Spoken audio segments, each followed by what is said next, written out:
As a writer, I find myself writing down things and then forgetting about it until I go through my notebook and I'm like, oh.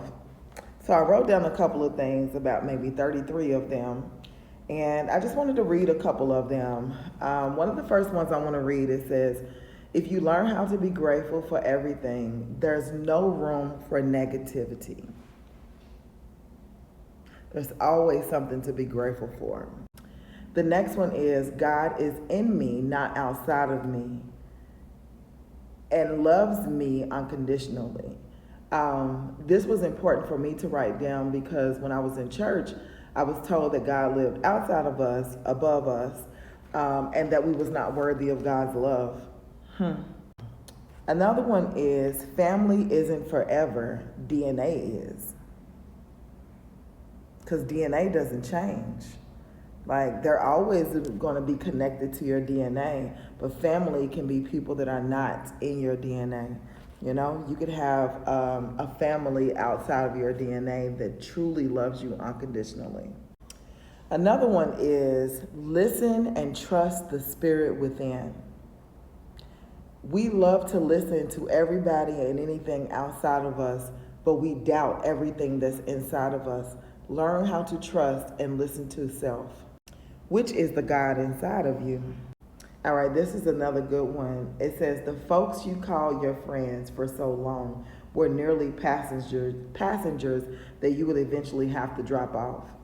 You're in your own lane, driving your own bus, honey, you know?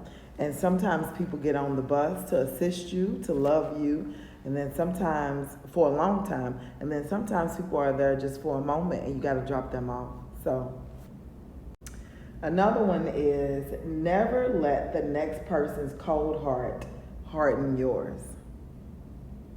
People will walk around and spew out as much hate as they have inside of them, but never ever allow them to harden your heart to where you're spewing out hate as well.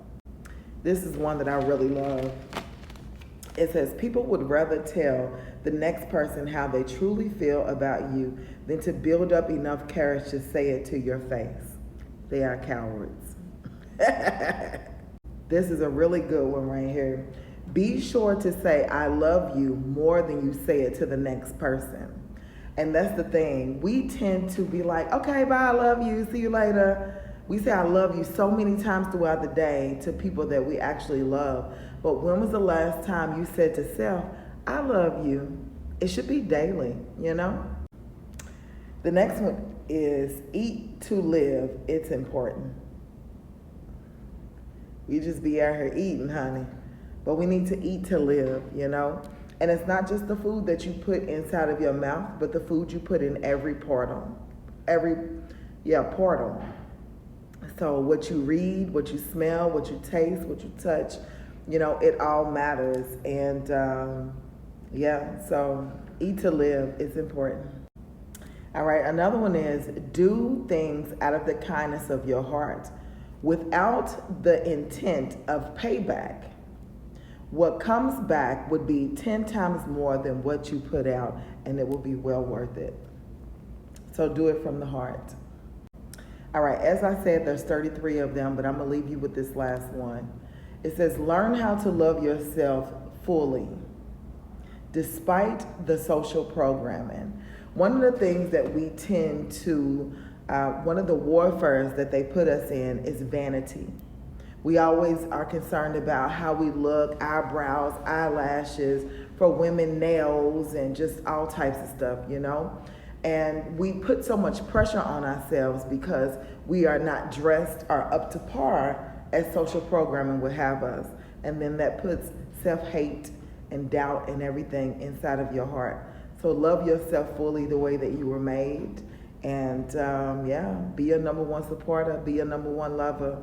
Good day to you.